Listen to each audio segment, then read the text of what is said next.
republics. But no, these days we are confronting serious worries about big powers with fragile democracies. And fragile democracies not only because of the electoral system, but also because of the restriction of democracy in these ways.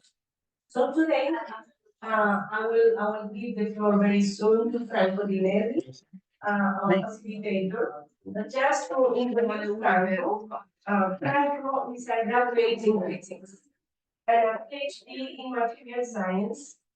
He works as a researcher at the National Institute of Optics of the National Research Council.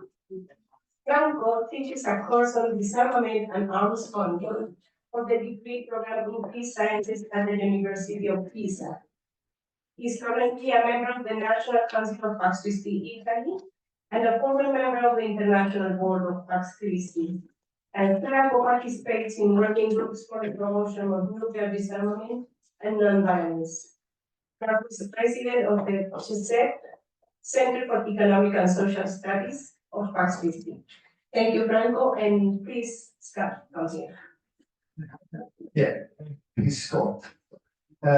This morning I was thinking of a funny joke to start with, but I don't think I have enough time to, because otherwise Julia will kill me.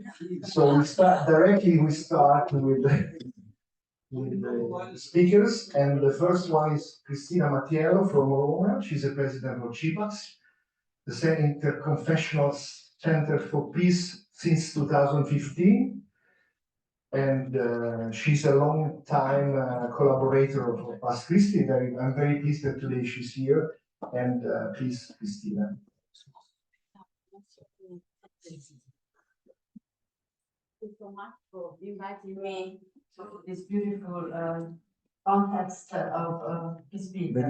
I will go in Italian because we have such an excellent translator service. And because I want to be quicker, because we are late. Quindi parlerò di varie cose, mi è stato chiesto da Martinez, che ringrazio, di parlare soprattutto del movimento per la pace in Italia e di come il CIPAX e anche Pax Christi sono collegati. Vorrei però ricordare che oggi, 6 novembre, è la giornata per la prevenzione dello sfruttamento dell'ambiente in contesti di guerra e conflitti armati, ecocidi che noi vediamo tutti i giorni purtroppo. In Sudan sicuramente, ma soprattutto a Gaza, che sappiamo che è totalmente distrutta. Quindi, detto questo, abbiamo un documento che possiamo trovare anche sui nostri siti e che possiamo magari poi mandare in email così per la distribuzione. Parlerò inizialmente di un episodio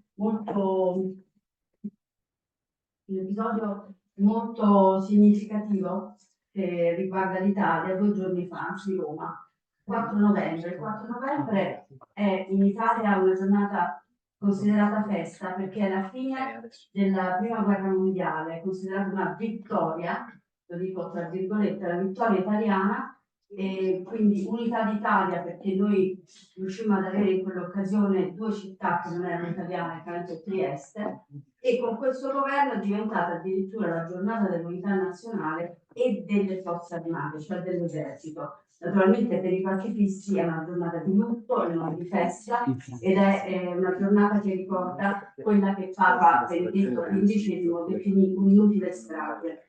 Un'associazione molto interessante che si chiama Osservatorio contro la militarizzazione delle scuole aveva organizzato un convegno per docenti, per insegnanti, un corso di formazione, educational training for teacher, ufficialmente riconosciuto, certified, e il giorno prima il Ministero dell'Istruzione censura, che per noi è gravissimo, non è mai successo, cancellato, non riconosciuto. L'organizzazione l'ha tenuto spesso, sia online che in presenza, però non è riconosciuto dal Ministero il giorno prima. E quello che è stato veramente terribile è la motivazione. Il Ministero ha detto non è coerente con gli oggetti, con con i fini della formazione professionale dei docenti, perché presenta contenuti e scopi che non riguardano l'area di formazione né le competenze degli insegnanti.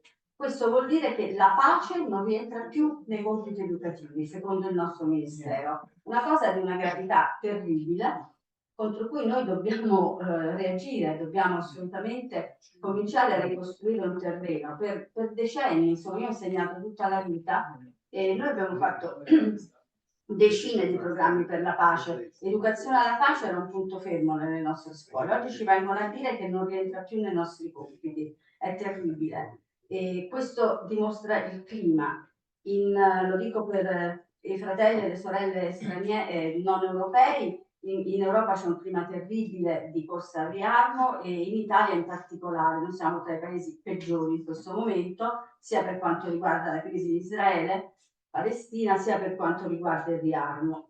E quindi è molto forte questo problema. Accanto a questo tentativo quindi di repressione dall'alto, c'è poi una tendenza che abbiamo notato negli ultimi 2 anni, sempre in escalation, una tendenza invece ad introdurre nelle scuole militari programmi sulle forze armate e soprattutto a organizzare iniziative in cui studenti di liceo, ma anche bambini, sto parlando di bambini delle elementari, primary school e anche prima, anche bambini del kindergarten, vengono portati nelle caserme, vengono familiarizzati con le armi, gli mettono in mano i fucili, gli fanno vedere come si spara, li mettono sui carri armati perché c'è una sorta di lavaggio del cervello, evidentemente. Loro vogliono che le nuove generazioni, uno, amino le armi, due, le considerino normali, arrivino a desiderare di averle in mano e quindi considerino normali la guerra. Quindi io penso che come peace builders, come pacifisti, noi e attivisti per la non violenza dobbiamo come cosa prioritaria iniziare a impegnarci ogni giorno nella nostra vita quotidiana, perché noi dobbiamo contrastare questa terribile sottocultura della violenza, delle armi, della guerra che stanno diffondendo. E quindi lavorare nelle scuole, nei nostri posti di lavoro, sui territori, in the neighborhoods, nelle nostre comunità. Un tempo si diceva glocal, un'attività glocal, cioè che ha dei fini globali ma agisce a livello locale. Io penso che l'impegno per la pace e la non violenza oggi siano molto questo. Del resto tutti gli interventi che sono stati fatti, bellissimi, dimostrano proprio questo, lavorare sulle singole situazioni. Per esempio, il CIPAS partecipa anche a una rete locale nel mio quartiere di Roma, che si chiama Monteverde, e abbiamo fatto l'altra settimana una fiaccolata, Torchlight March for Peace, una fiaccolata per la pace, in cui partecipavano le parrocchie, le scuole, i singoli cittadini, tutte le associazioni locali. È stato molto bello, però abbiamo notato che rispetto a quella che abbiamo fatto l'anno scorso sono venute meno scuole perché i presidi e i direttori temono di violare queste indicazioni molto chiare che vengono dall'alto. Basta mobilitazioni, basta educazione alla pace nelle scuole. Quindi abbiamo avuto difficoltà a farli venire e questo è molto significativo. Detto questo, vorrei parlare, come mi è stato chiesto, anche delle reti più nazionali che ci sono in Italia, sono diverse, ora cerchiamo un po' di collaborare insieme, per una si chiama Peace Link, per esempio Tavola per la Pace, e noi come CIPAX e anche Pax Christi siamo nella rete italiana Pace e Disarmo, RIPD. È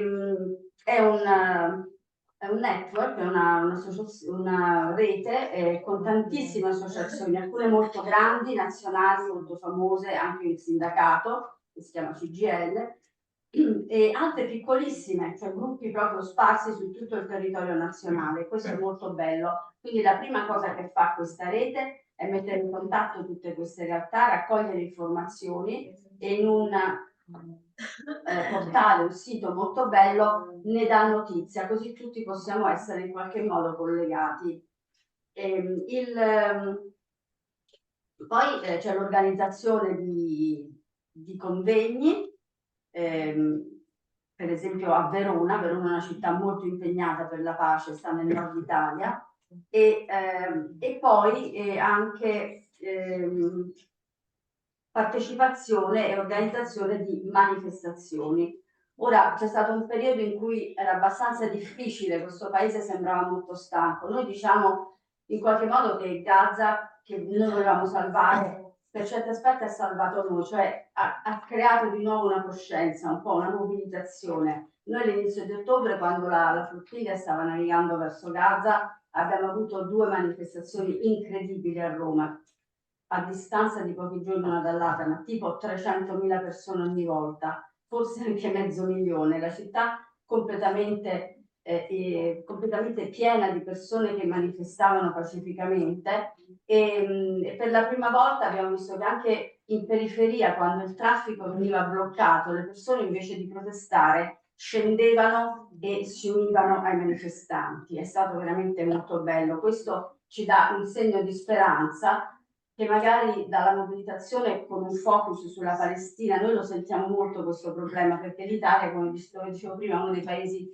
che più appoggia il massacro, che più appoggia il genocidio, quindi siamo molto coinvolti. Però da qui deve nascere anche la mobilitazione poi per la pace in generale e per il riarmo. C'è stata una convergenza europea della Rete Pace e Disarmo, di altre associazioni anche di vari paesi, e in un cartello, in una rete europea che si chiama Stop Rearm Europe, che ha avuto un primo momento 3 anni fa a Vienna, ancora non si chiamava così, però c'è stato un primo convegno europeo, noi abbiamo partecipato come CIPAX e c'era anche Pax Christi. E poi adesso ci sarà a Barcellona, proprio la prossima settimana, si chiama Unsilent Meeting, perché basta silenzio su questa terribile politica di riarmo. Tutti i paesi europei, anche noi, stiamo completamente distruggendo il welfare. Infatti Stop Rearm Europe ha come slogan non warfare but welfare, perché stiamo distruggendo il welfare per pagare le armi, questa corsa pazzesca al riarmo. E quindi a Barcellona ci sarà un grande convegno con attivisti di 20 paesi che organizzeranno la mobilitazione nei prossimi mesi. Noi abbiamo visto che non dobbiamo, è stato detto tanto qui, non dobbiamo scoraggiarci, perché si può ottenere qualcosa. Per esempio a Roma nel mese scorso era prevista una fiera di armi super tecnologiche. Pensate, nel tempio della musica noi abbiamo un auditorium bellissimo fatto da un architetto famoso che si chiama Renzo Piano, e quindi è proprio il posto dove la sala concerti più importante, forse vorrei quasi dire d'Italia, e lì volevano fare questa cosa, una fiera delle armi. Quindi c'è stata una forte protesta e comunque siamo riusciti a ottenere che la cancellassero. Quindi noi pensiamo che insomma l'impegno può alla fine anche arrivare a qualcosa, anche se ci sembra che abbiamo di fronte persone così potenti, paesi così potenti che non possono fare nulla, ma non è vero, perché se noi ci impegniamo invece qualcosa riusciamo ad ottenere. Noi come CIPAX portiamo nel movimento generale per la pace un approccio sia religioso, perché in tutte queste circostanze noi parliamo anche di fede, di come l'impegno per la non violenza nasca dalla convinzione che le religioni che oggi sono strumentalizzate per la guerra invece debbano essere proprio il contesto in cui si ricomincia a parlare di pace. Quindi noi crediamo molto in questo, fedi disarmate. Però portiamo anche un approccio interreligioso, questa è la nostra specificità. Lavoriamo moltissimo con le chiese evangeliche, che sono una minoranza in Italia ma sono molto attive socialmente, e anche con musulmani. In questo momento c'è un po' più di difficoltà, purtroppo va detto, con il mondo ebraico, e ci sono dei settori molto impegnati per la pace con cui siamo tanto in contatto, però la maggioranza rifiuta un po' il dialogo sul tema della non violenza e della pace. Noi siamo molto addolorati di questo e speriamo di far ripartire piano piano con piccoli gruppi, come hanno raccontato tanti, in situazioni di conflitto anche violentissimo, forse ripartire dai piccolissimi gruppi, però purtroppo è difficile anche questo in questo momento, a Roma in particolare, però noi lo faremo insomma. Fedi disarmate vede la collaborazione tra CIPAX, anche Pax Christi e GLAM.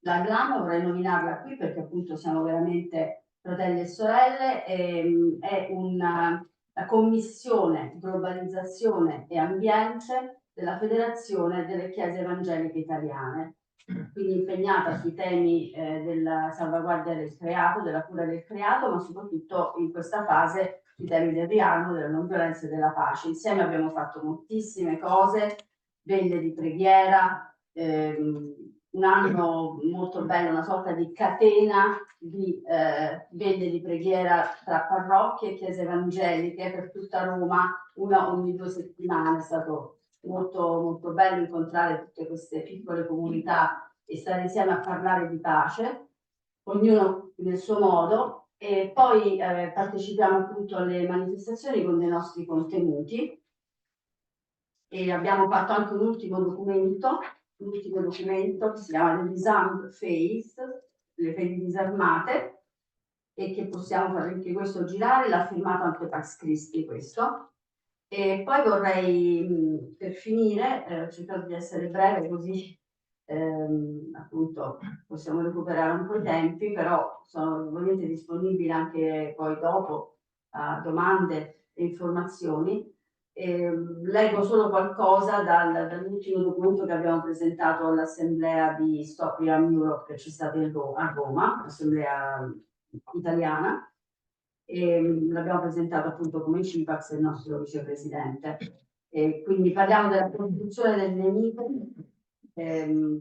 perché oggi chi introduce un nemico ritiene che Dio lo ama, cioè che Dio abbia detto sì, io ti odio, tu sei il mio nemico e Dio mi ha detto di distruggerti. Questo concetto che si sta diffondendo è veramente terribile, e quindi dobbiamo capire che Dio non è un Dio dell'odio.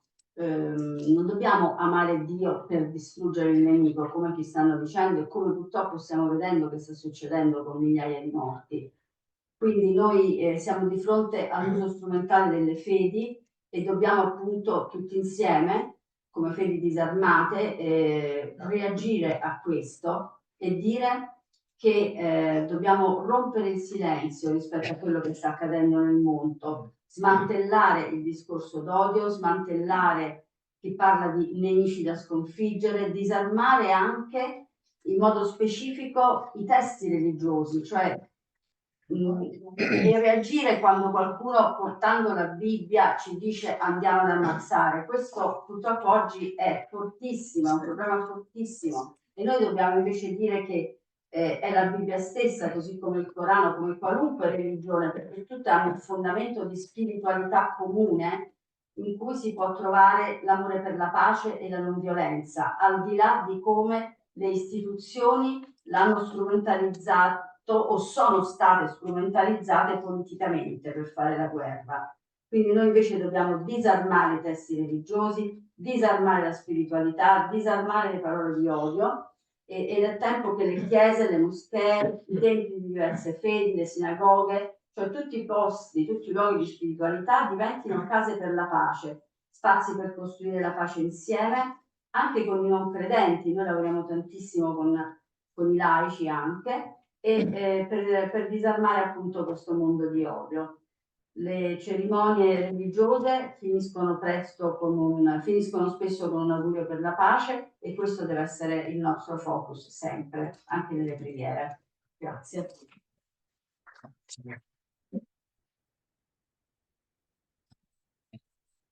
I'm really pleased that today Christina was able to come, and she gave a very interesting description of what's going on in Italy and Europe, and but we will not give up. And one of the good news, in my opinion, that she could be one of the person who can help in building a real section of the Nonviolence Institute in Rome. The next speaker is Scott, and this morning I didn't realize how much it's important to meet in presence until I entered this room. And Scott is one of the person that I always met online. And it was very nice. By chance, I sit next to him, and it was really a beautiful experience. Scott Wright is from Pax Christi USA, Peace Ambassador, and he will tell us about the US strategies of US citizens to confront restriction to democracy, exclusion, and violence. Please. Thank you, Franco. Thank you, Franco. I'd like to speak about democracy in crisis, global migration, and hope in dark times, as we experience them now in the United States. But first, I want to tell a story. 2 years ago, Marie Dennis and Access International convened a conversation on the US-Mexico border in El Paso, but there were persons present from border organizations, immigrant organizations, also along the border, but in Central America. And one of those present was Cardinal Ramazzini from Guatemala, some of you know. But one of the comments struck me from Carlos Marentes, who's a farm worker center in El Paso, who was part of the first meeting of social movements with Pope Francis back in, I think, 2015.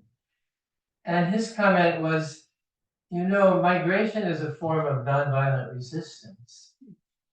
And I think that comment struck me because it gave agency, it gave dignity to amazing human beings from many different countries who are migrating for many different reasons, and often with young children, with adult children. It's a dramatic situation on the US-Mexico border. And as you may know, the border is practically effectively sealed now since January 20th. So I'm going to speak a bit about our crisis in democracy, but I don't want to give too much energy to it.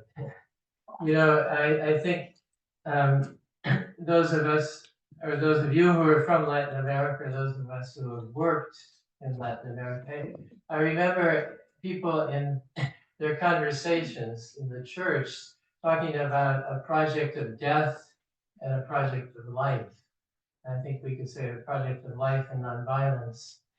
And it's important to acknowledge, I think, the reality, the project of death, but not to give too much energy to it, because we want to give our energy to the nonviolent resistance, to a project of life, and to hope. So I will try to do that in 8 minutes. So we have a crisis in our democracy, and it's even before the current administration of January 20th. It's been a long time in developing, and as you know, the US has lost much of its moral credibility and leadership, both at home and globally. I think it's important to acknowledge and to say, we have a responsibility from the US to say and acknowledge the dark side of what we observe. And one is, we only need to look at the way the US has given political and military support to authoritarian regimes, and in doing so becoming an authoritarian regime. It's important to acknowledge how we have been complicit in the genocide in Gaza, and also the silence about the genocide in Sudan. It's important to acknowledge how our government has aided and abetted the dismantling of the UN framework of human rights and protections for migrants and refugees. And it's important to acknowledge the increasing militarization at home and the threatening of military intervention across the globe. So the challenges are many and formidable. But I want to speak specifically about immigrants, because right now they are the direct targets of much of the violence in our country. But they are also, I think, the hope of our nation. Our cultural diversity, our history as a nation of immigrants, our history from our Native American and African American heritage, traditions of struggle, I think are the hope in our country, and immigrants are a big part of that picture. So what's happening? You probably have seen graphic pictures of immigration agents, National Guard, police, even US military, assaulting immigrants in their homes and workplaces. Immigrants are afraid to leave their homes. They're afraid to go to work. And their children are afraid to go to school because, and it has happened, including a friend of my daughter, an immigrant who was picked up taking his young son to school, picked up by immigration agents, detained and possibly deported. At the same time, our government is still shut down, the longest shutdown in history. And we're experiencing probably one of the largest, if not the largest, transfer of wealth from the poor to the rich. And 42 million people, many of them are Latino and African American, are facing drastic cuts in food assistance and healthcare. Dr. Martin Luther King, so we stand on the shoulders of the civil rights movement. He spoke often about the fierce urgency of now, which we experience in this moment. And he also spoke and challenged the militarism, systemic racism, and the materialism of our society. But he also said the stars never shine so bright as on a dark night. So where do we find hope in this dark night that we experience? In a sense, the war on terror has come home, and it's targeting our immigrant sisters and brothers, and anyone who stands in the way of their protests, anyone who stands in the way of the government attack on immigrants. But there's another story happening in the US, and I want to focus on this and on hope in dark times. People are nonviolently standing up to this campaign of fear and terror against immigrants and the slide into authoritarianism. It's a story of civil resistance and gospel nonviolence, evidenced in millions of ordinary citizens rising up and a more prophetic response of our church. It's inspiring to witness scenes of people responding in creative nonviolent ways in non-cooperation with the authoritarian agenda. A few weeks ago at the No Kings protest, 7 million people in 2,500 communities in our country participated in the largest demonstration in our history to protest authoritarianism and the dismantling of our democratic institutions. And it's happening at a local level in our parishes, in our towns and cities. Ordinary citizens are engaged in organizing Know Your Rights trainings with immigrants and accompanying immigrants to their check-ins with immigration authorities, in protesting in front of both immigration headquarters and also in front of immigration detention centers, which are expanding and growing.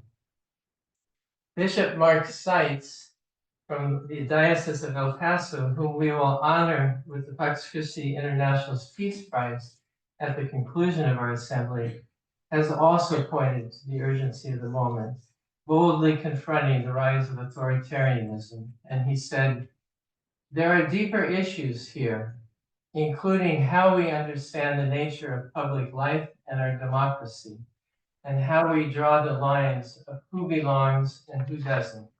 We cannot ignore the slide into authoritarianism that we are witnessing. And I just want to acknowledge two persons from the Diocese of El Paso are with us today and will be with us to receive the award on Saturday. That's Bishop Anthony Salino and Melissa Lopez from the Diocesan Migration and Refugee Commission, now called Estrella del Paso. So please take time to get to know them during these days, and we are so grateful for your presence. Thank you for coming. The question, can we grow and sustain this movement? It depends on many factors, but gospel nonviolence inspires our hope for change, even as we recognize the cost it will cost us. Bishop Seitz also reminds us there's a prophetic dimension to this work. Our solidarity must be visible. The way of love cannot be hidden under a bushel basket. It must be embodied, incarnate, public. I fully expect the church to be persecuted. Hope in dark times. No one learns to hope alone. We learn to hope together. Pope Francis. And I think we're experiencing that today. At least I feel with the days and with the conversations and sharing that my hope increases. Last Sunday, before leaving for here, I participated in the Sunday Mass at our local parish mission for immigrants. It was All Souls Day. Families had placed pictures of their loved ones on the altar. And as I looked at those indigenous faces, worn by generations of suffering of their migrant journey, faces of their beautiful children, I recalled stories I had heard at the US-Mexico border of their journeys through the perilous jungle, the Darien Gap in Panama, riding on top of trains through Mexico, and then facing the abuse and violence of police and drug cartels in their journey. In their stories, we see the worst that human beings are capable of doing to one another. Violence and war, forced displacement, forced disappearances, theft of their homes and lands, torture and rape. But we also see the resilience of the human spirit, a spirit of generosity and solidarity and hope for the future. The struggle going on today in the United States is one for the soul of our humanity and our planet. So which side will win? Will it be gospel nonviolence, or will it be the destruction of our democracies and of our planet? And I'll conclude with this. It's called To Be Hopeful in Dark Times, and it's from beloved historian Howard Zinn in the United States. He says, to be hopeful in dark times, it's not just foolishly romantic. It's based on the fact that human history is a history not only of cruelty, but of compassion, sacrifice, courage, and kindness. What we choose to emphasize in this complex history will determine our lives. And he concludes, to live now as we think human beings should live, in defiance of all that is evil around us, is itself a marvelous victory. Thank you.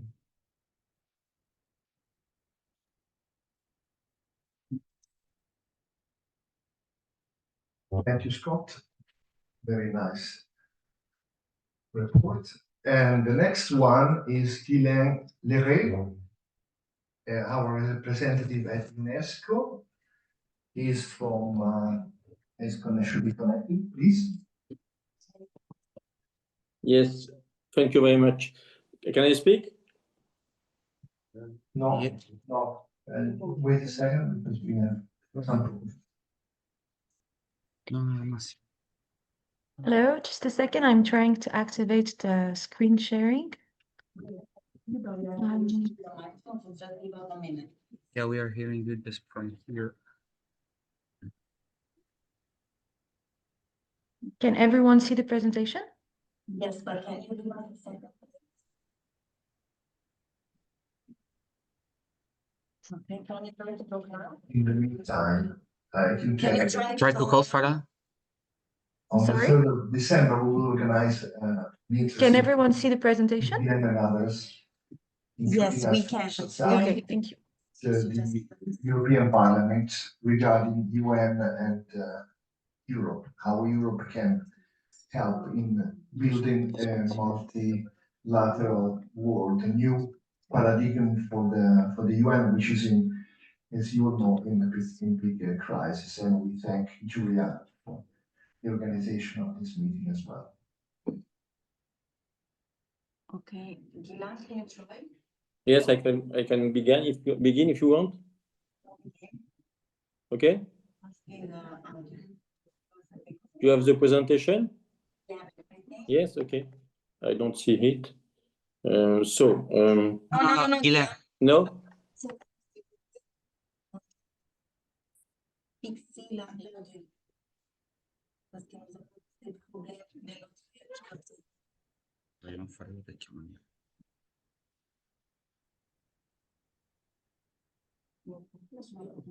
Try to speak. Farah, try to speak a sec, please. Your Okay, microphone. can you hear me now? Try again? Can you hear me now? No. So let's just do the old system. Oh, Hello? 1 second, Farah. Okay. Why it's not even so loud down here? Let's try here. Laisse ton micro, Farah. Ouvre ton micro. Probably l'ultima opzione. Okay, try again to talk. Yes, hello? Oh, no, it's not loud enough. Not understanding what's the issues. Okay, we have the usual thing. Try now. Hello? Okay. Try again. Hello? Okay, now it's louder here. So let's see. Can you try to talk? Yes, can you hear me? Dove hai le casse?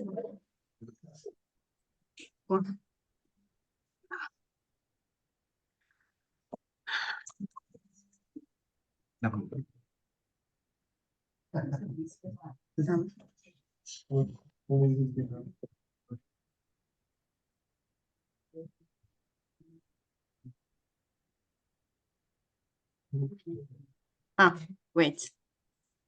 Okay. Can you try to speak again? Yes, is everyone able to listen to me, to hear me? Try, keep talking, please. Okay, I have to find something to say. Is the sound good? Is it Can you somehow hear me? working for you? Sorry? Try. Can you hear me? No, no. Okay, I think we found a way. Okay. You can hear if she speaks with the microphone on here. It works better. Okay. Okay, we figured out a way. So let's Okay. just yes, I will pin the both of you. Ah, non so in italiano com'è. I can also introduce you Father Sacre from Sacre. Anyway, she's from Fratelli France. She also speaks with Milan. Okay. Okay. Okay, But you can go. but we are seeing the slides. Yes. I don't see the PowerPoint. Yeah, Can you- we don't understand why. Okay. But who's sharing the screen? I'm sharing the screen. Can you all from- see Okay, it? that's why. That's why. Okay, go Okay. ahead, please. Yes. Okay, so I'm Ghislain Leray from Pax Christi France, and I main representative of Pax Christi International to UNESCO with Bérangère Savoliev. So we are going to present you the new foundation project with Farah Sak, who is a consultant, a PhD international law, and I wanted to precise that I manage a group with Alfonso Zardi. So the aim of the project is to promoting peace and justice through institutions. More precisely, we want to try to propose ideas to reform UN and to propose international norm in social and environmental topic. We are in agreement with what said later the Pope Leo XIV. If you want peace, prepare institution for peace. Then, so how the group has developed itself is began in UNESCO. I took contact with many NGOs, for example, Chrétiens de la Méditerranée and Mouvement de la Paix. On them, it developed with many NGOs, 12 NGOs or associations. For example, it works Pax Chrétien International with UNESCO, so Conseil de l'Europe with Alfonso Zardi, UN in Geneva with Mattiato Sato, Pax Christi Flandre also, Chrétien de la Méditerranée, so MIAMC, Collectif Anastasis, which is a young Christian, also Chrétien, Collectif Anastasis, young Christian also, Lutte et Contemplation, Les Convivialistes, which is a network of professors of universities, le Mouvement de la Paix, l'Université européenne de la Paix, Utopia, and RJMP, a young group of RDC, and So Optimist. We have a link in Africa with in Cameroon and République démocratique du Congo. I'm going to give the floor to Farah to present you rapidly our proposal, the main proposal. Farah?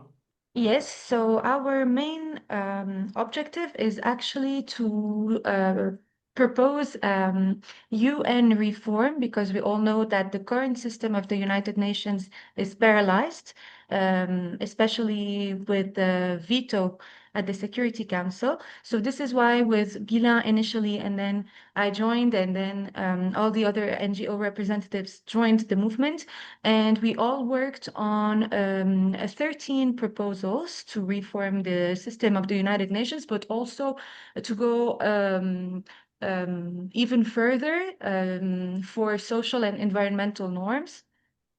So here are the main proposals. Maybe we can do an overview of the main proposals, but okay, so first one is to improve the Security Council resolutions effectiveness. For example, by banning weapon sales to non-compliant states, so states which do not comply to the Security Council resolutions. Second one is to enhance the Secretary General and the General Assembly's roles inside the UN system, especially in situations where the Security Council is blocked and is paralyzed, for example, because of a veto. And our proposal would be for the UN the Secretary General to seize the General Assembly if there is deadlock at the Security Council. Now maybe we can talk about the main proposal, which is the limitation of the veto right. And even if it's a little technical, I will try to explain how we are thinking about doing so. So we were thinking about modifying Article 27 of the UN Charter, which currently states that the veto right should be suspended in situations in which a state, a permanent member of the Security Council, is party to a dispute. Unfortunately, this article currently only applies to pacific settlement of disputes, so to Chapter 6 of the Charter. Our goal is to enlarge the scope of this article and to also apply it to situations of armed conflicts, so to Chapter 7 as well. I hope I'm clear to everyone. Other proposals, amplifying the voice and influence of NGOs within the United Nations. So the civil society has to have a bigger role inside the UN system. For example, through the creation of a liaison committee, UN NGO, just like it is currently the case, for example, inside of UNESCO. And maybe one of our other proposals on environmental and social issues. We want to enhance environmental and social standards through the creation of more legally binding norms, or through also the creation of permanent institutions for social and environmental issues, especially for climate protection. For example, the current institutions, the COP Conference of Parties, aren't permanent, so we want to make them permanent, or create other institutions, permanent ones for environmental protection. Here are the next steps for Yes, our... so Yes, yes. and I will leave the floor to Guilain. Thank you, Farah. So I wanted to precise firstly that we are now hosted by Pax Christi France. We are helped by Pax Christi France for our project. On what are the next steps? We are trying to expand the NGO network, and we are trying to have the petition also. We have a petition in National Assembly in France and in site change.org. And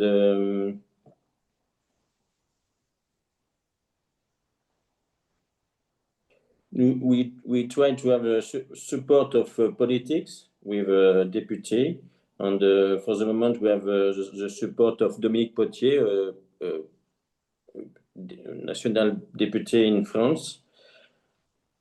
We have the aim to contact the state, ministers, ambassadors. So for the moment, we are linked for that with the movement Article 109 with Eba Ali and Dan Perel.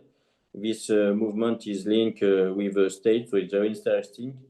And also for the NGOs, we are in contact with IPB, International Peace Board, which is a large network with a 200 network linked with peace.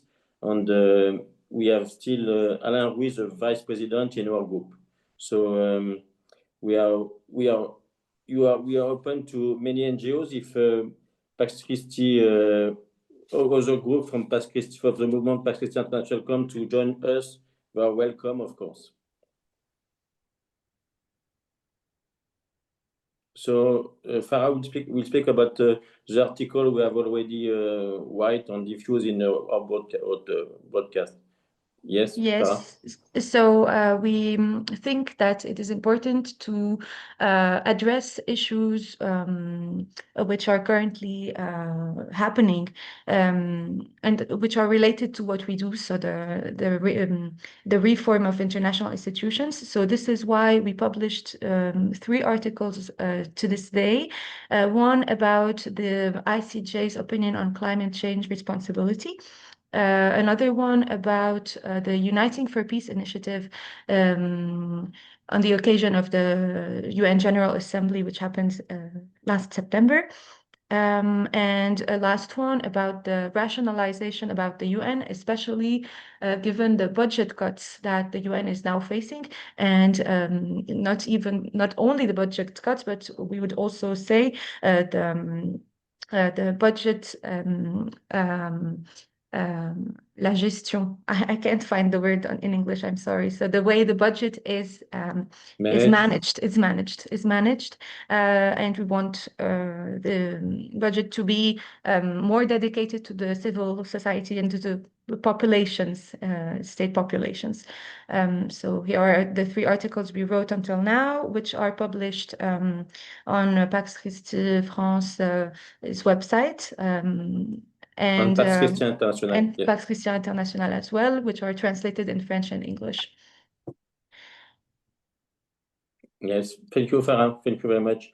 I wanted to finish to thank Pax Christi France because they help us a lot with Black to Marie, the priest, and Hervé Doris, the vice president, and also to thank Pax Christi International with Julia, Marta, Ines Romero, of course. We are very support our initiative. Thank you. Thank you. Thank you.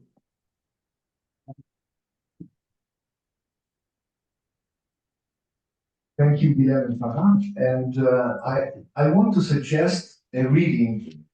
My friend Mary Yeleny, a few years ago, she brought me a very interesting book about how the Security Council functions and doesn't function. Functions in a funny way to support the rich and not the poor. And this book is Of Foxes and Chicken by James Paul. I made a translation in Italian and I go around sometimes to present it. And I think it's a very interesting reading if you want to understand how the situation works. James Paul was the president of a global forum, policy forum, and he worked with the script, came in close contact with many delegations from 2000, from probably 1995 to 2015. And it's a very interesting, I really suggest this reading. And the final speaker is another face that I'm pleased to see in presence. And somebody from Korea, please. Okay, thank you very much for this opportunity. I'm extremely happy to be with you because we have met several times in online. Finally, we are meeting the many friends and partners. My name is Anselmo Lee. I'm the co-founder and also co-president of Fragility Korea, which is very young, like Scotland. We are only 5 years old. We are created 2019. And we are supposed to have a World Assembly in Hiroshima 2020, right? But because of pandemic postponed, that's why our meeting postponed, you know. So finally, after 5 years, we are meeting. And obviously, like many of you, I'm not full-time staff of Fragility Korea, you know. I'm doing many things, you know. And I asked to be the last speaker because I'm doing so many things about this topic, democracy and justice and peace. That's why I don't want to repeat what has been said. That's why I want to be the last. Briefly to introduce myself, within Catholic Church in Korea, I'm the member of ecological committee of the Bishops' Conference. So that means there I have to do a lot about Laudato Si. You know? And with the civil society, I'm working with the two heads. One is Asia Civil Society Partnership for SDG. So I'm dealing with another SDGs. That's why I go to New York every July to attend high-level political forum. So 20% of my time is SDG, particularly SDG 16. If you are familiar with the SDG structure, 16 means just and peace, strong institution. In other words, just and peace, peace, human rights, democracy. Exactly this topic, you know, democracy and just peace. One. And by the way, when I look at the agenda of our forum today, I mean the 3 days, the first day we did non-violence. The second topic which we are doing now is democracy and just peace, just peace. And then after this, we have ecology and then disarmament, very well structured, you know. So traditionally, we have just and peace and integrity of creation, you know, JPRC framework. So now we are dealing with the just and peace, but different framing, you know, the just peace. You know. I don't know whether you're all familiar with this frame. I'm sure you're all the veterans of Fragility. You're very much familiar with the just peace, but add democracy, which is a very big topic, you know. And lastly, also, I'm also working as a global co-convener of Global Summit Watch. Global Summit Watch. As you know, every year we have a global summit, G7 traditionally, and we have a G20 summit, and also BRICS summit. So, but unfortunately, many global CSO, we are very much fragmented. You know, a group of the civil society from G7 countries, only G7. You know? Some global South, BRICS. Some G20. So I was heavily engaged with G20 because South Korea is a member of G20, not G7, not BRICS.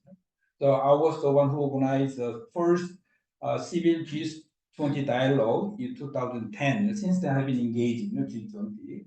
And then, as you see today, after especially the war in Ukraine, many people are talking about polycentric new world order. You know, in the 90s, we used to call liberal international order, you know.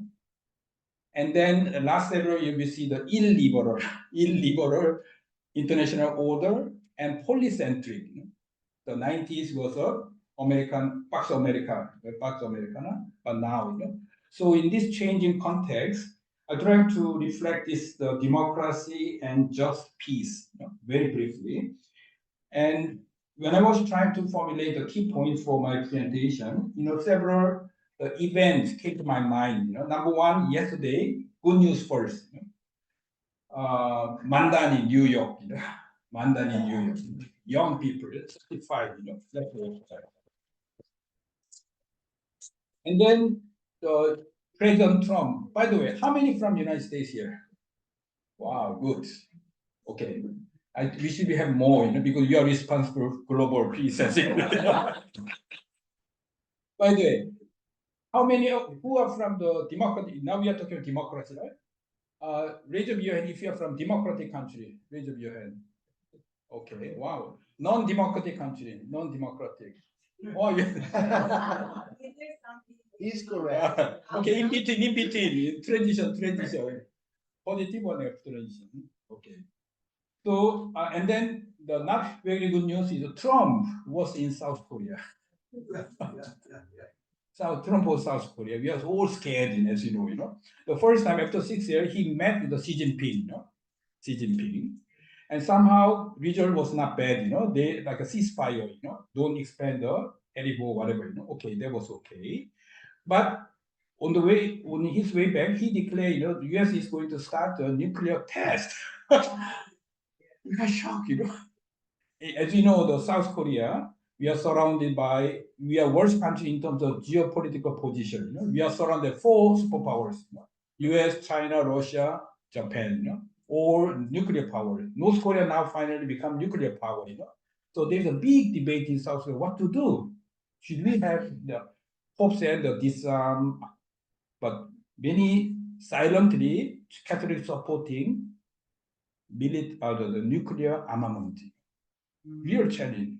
And then Trump, after visit, he said, that means China start again, and Russia will start again, and Japan, South Korea, whole, nuclear. This is a reality we are facing now in the Korean Peninsula. And then another, to make it a little bit more complicated, announcement of Nobel Peace Prize, Machado. When I was listening to previous session, I was thinking about how, is he really deserve, He supported Gaza, the Israel, genocide in Gaza. Yet, in the name of democratic movement, she received Nobel Peace Prize, and she want to give it to Trump. She asking military intervention from U.S. for democracy in Venezuela. Very confusing. So we are living in the world of very confusion and uncertainty. That's why I think we need a really very sharp spiritual and political discernment about the global issues. Otherwise, we are easily manipulated by political here and there. And lastly, big phenomena of youth uprising. And today, a few days ago, Morocco, Madagascar, Togo, Africa continent. But Asia is a burning fire, big fire. I don't know whether you've seen the news in the Nepal youth. My God, they burned all the government buildings within few days, in response to violence from police. And then Indonesia, Philippines, and here and there, burning youth on the streets. So question is how we can bring their energy in line with the non-violent at the same time, real substantive change, social political change. These are all the questions that came to my mind when I read this title, Democracy and Just Peace. So time is very short, right? How many more minutes? 3 more minutes. Is this so Italian way of? I'm not hungry. No. So I don't want to go to too much technical ones because not everyone is following the SDG or blah blah blah. So let me come to the conclusion. I have 5 suggestions because this is the World Assembly. We are doing the reflection about last 5 years. At the same time, we are setting agenda and then direction for coming 5 years, right? So number one is this is a World Assembly. There are a lot of agenda setting and norm setting within UN. Since I'm very closely following the UN agenda, number one is, but I don't know whether Pax Christi International will really engage the Summit of the Future 2024. 2024, there was a summit of the future. And I was very much engaged as civil society, not so much as a Catholic. The outcome document, usual outcome document, is a pact for the future. So UN set the agenda for the future, which has a 5 pillar. There is a traditional international peace and security, and SDG, financing for sustainable development, and 2 new issues, global digital compact, AI issues. AI become the official issue of UN. And the last one is future generation, youth and future generation. The last one is transforming global governance. So this is very much relevant to what we are trying to do in Pax Christi. So I strongly recommend to take this agenda, especially digital and youth and future generation, into Pax Christi, so that we can work within the church. And obviously, within the church, we have a synodal process, right? So synodality expanding to 2028. So we are in the time of global transformation, both agenda and norm setting and implementation. The UN Summit of the Future, and also final days of SDG, Sustainable Development Goals, up to 2030. But within the Catholic Church, synodality. So idea is, can you bring these 2 processes together? Synodality and the Summit of the Future. For the, we can say this, not only future of the Summit of the Future means future of humanity, but we can also talk about future of church. Because as we all know, church and global governance, UN has been working together in parallel. So I think this is a really good opportunity to bring these 2 processes together. Because we are in the church, at the same time we are civil society. And lastly, I want to also talk about this geopolitical summits globally. There's a G7. I'm sure some of the European members, including US, they are engaging G7 and BRICS, G20. But unfortunately, civil societies are very divided. Those who engage the BRICS, they are not really independent civil society. They're all controlled by the government. But G7 is a more democratic independent. G20 depends on host country. But Vatican, Holy Father, very much engaged. When Italy hosted G7, he was invited. When Brazil hosted G20, not Holy Father, but Secretary of State were there. So I think we need to engage with the Vatican, Vatican nuncio diplomacy to influence this geopolitical process, the G7, BRICS, and G20 in terms of the peace. I think that can be our strategy. The UN one side, the other one is outside. If you look at UN today, as you know, UN has no power to make a decision and implement. Real decision-making power outside. Of course, in the past, the US was the one who decided, and then G7, and then they are the one who run the show, within UN. But today, no more, no more. Trump is not interested in G7, neither G20. So very confusing, So the BRICS is emerging, but unfortunately, how many are from BRICS country here in this room? BRICS country, Brazil, anybody from Brazil? India, Russia, China, South Africa?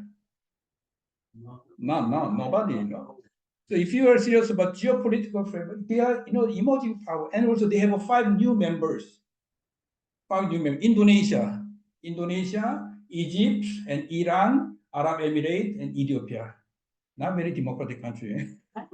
So it's a reality, they are emerging, but G7 is the same, and G20 in between. So how to engage those, I think that's very important to make ourselves more relevant. And lastly, 2027 big opportunity. There's a World Youth Day. World Youth Day is coming to Korea, South Korea. And this is the second time in the history of World Youth Day. First time was Philippines, 1995. And the last time it was on the Lisbon. So it's a great opportunity for us to revive the youth. So my proposal is, we have the youth forum in this one. I propose 2027 and to have the World Youth Day for youth peace, something like that. So we can bring the youth members making use of this World Youth Day. And we'll be very happy to host this one. And together with the other youth group, As you may know, I was, what is it, Etienne, no? Etienne. Oh yeah, Etienne. The old friends I met last 40 years. He has been the Secretary General of Pax Christi. I was Secretary of Pax Romana, So these are two Pax family, Pax Romana and the Pax Christi. I'm trying to bring the alumni of Pax Romana, who are some of the wisest, jockey, and bring them to peace movement, So that I think important to work with the other like-minded groups. We do not have many youth within Pax Christi, but Pax Romana, they are youth movement, university student movement. How can bring them into Pax Christi platform? I think it's very, very important for future of our movement. And 2027 can be really, really important history opportunity for us to revive the youth participation in our movement, because I believe the democracy is an intergenerational justice issue. Democracy. Why? Because majority of voters are youth, but those who are elected, they are not youth. New is exceptional, That's why youth are really frustrated. So we need to look at democracy as an intergenerational justice perspective. Are we practicing within Pax Christi and also Catholic Church practicing intergenerational justice? No, not at all.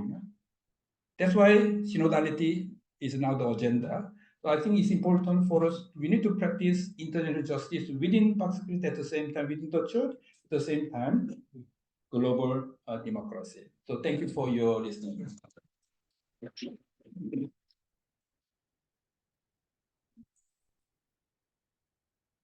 The last part is a bit unclear to me. I hope Martha is coming.